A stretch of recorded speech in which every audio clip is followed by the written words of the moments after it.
Hi guys, I'm Chris Salazar with Lobo Off-Road, and today we're going to be installing our crash bar erase and brace kit on a 22 Ford Bronco.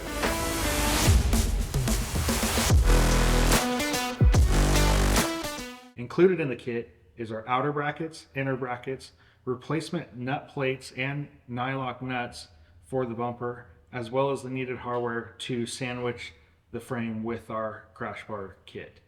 The whole purpose of this kit is to eliminate this big bulky crash bar that limits you to a 35-inch tire. As with aftermarket wheels and 37s, the tire will start crashing into this and do unnecessary wear on the tire and straining your suspension components. The other thing that it also does is replaces this factory nut plate that holds the front bumper on. The holes on the frame are oversized, therefore any type of strain, load, etc., these nuts start to pull through the frame itself and therefore loosening the front bumper and therefore causing other issues. Just to kind of give you guys a perspective, we're taking you from this to this.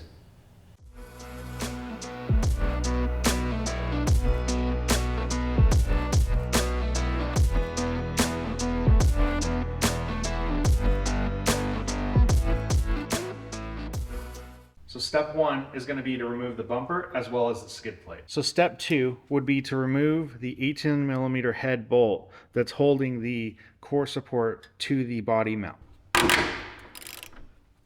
And then go ahead and do the same thing to this side as well. So now step three is going to be to go ahead and remove the factory nut plate. You can see here that there's this plastic nut that you can just unscrew by hand by doing so, and then you can remove the plate.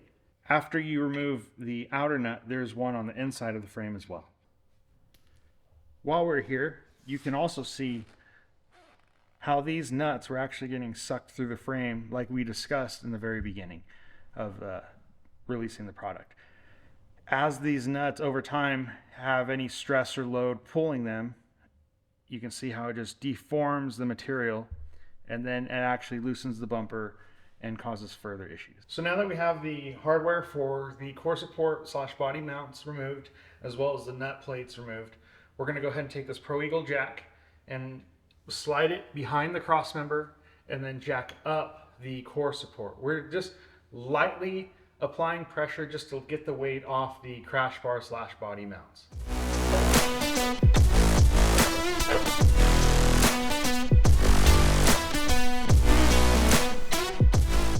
Now that we have the core support supported with the Pro Eagle jack, we're going to go ahead and cut off the body mount / crash bar bracket. So you want to get as close as you can to this weld right here. And I'm just using a 6-inch long Sawzall blade. You need to be very careful not to crash into any of the other brackets, wires, or anything around.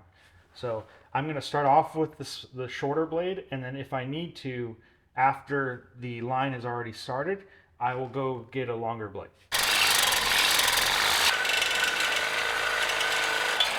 Now that we have that side cut off, we're going to go ahead and move on and do this one as well. So now that we have the crash bar / body mount removed, we're going to go ahead and sand this down.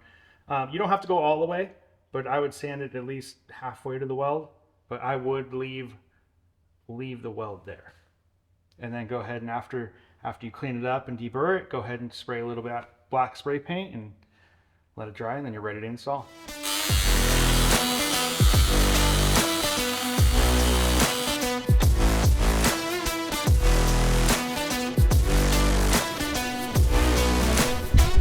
Now that we got the side painted, we're going to go ahead and install the inner bracket.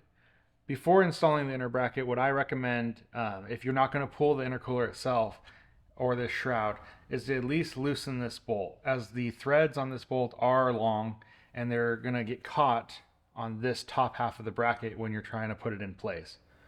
So we're going to go ahead and take an 8mm ratchet socket on a ratchet and loosen it up.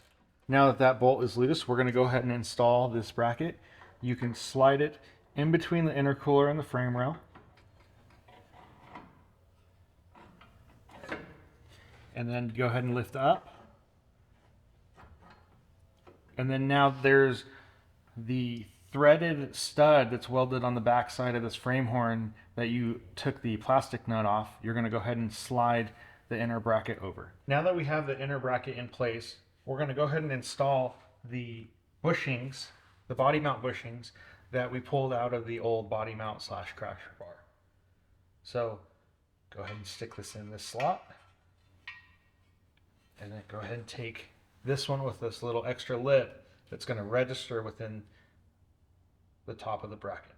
Again, they don't have to be, like this one's going to get held by itself, but if it's loose in here, that's fine. We just want to get it inside the bracket prior to installing.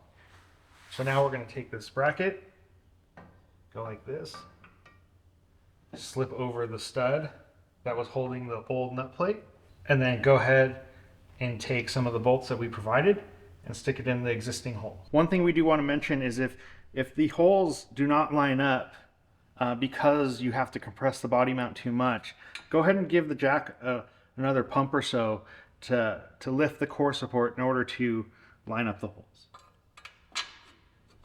As you can see here, we use 2 factory holes in the frame rail. We do have an additional hole here already in both the inner and the outer bracket. However, it is not mandatory to use.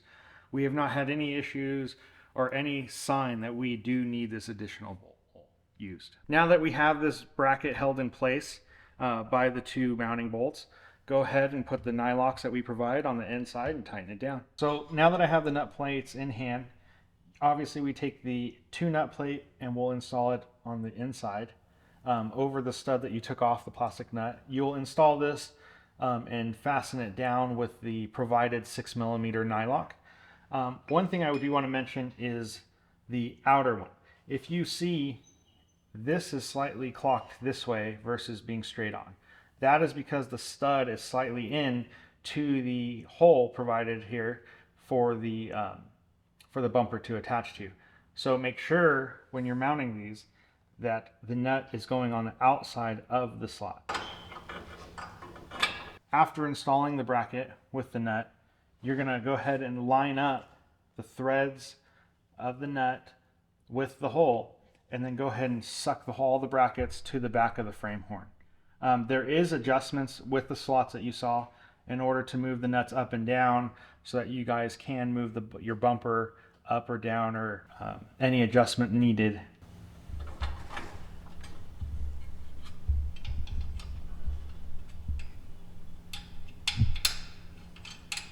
Now that we have the nut plates in place, snug down to the back of the frame horn, go ahead and tighten down the 10mm nylocks to the bolts that we provided to sandwich the frame with the crash bar delete kit. All right, so now you just repeat the whole process to the other side.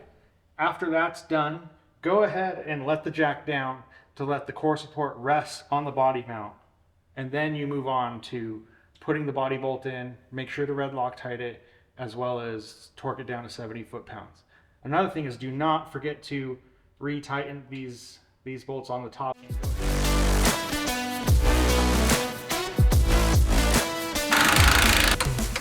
So you can see here the factory nut plate and how the nut was deforming the plate itself by it getting sucked through the large hole in the frame horn.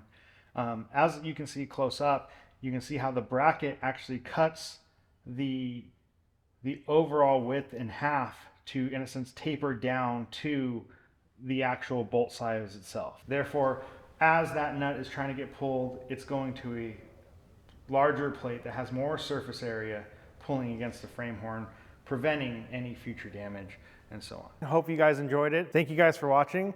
To find out more, go to lobooffroad.com. Be sure to follow us on Facebook, Instagram, and YouTube at Lobo Off-Road.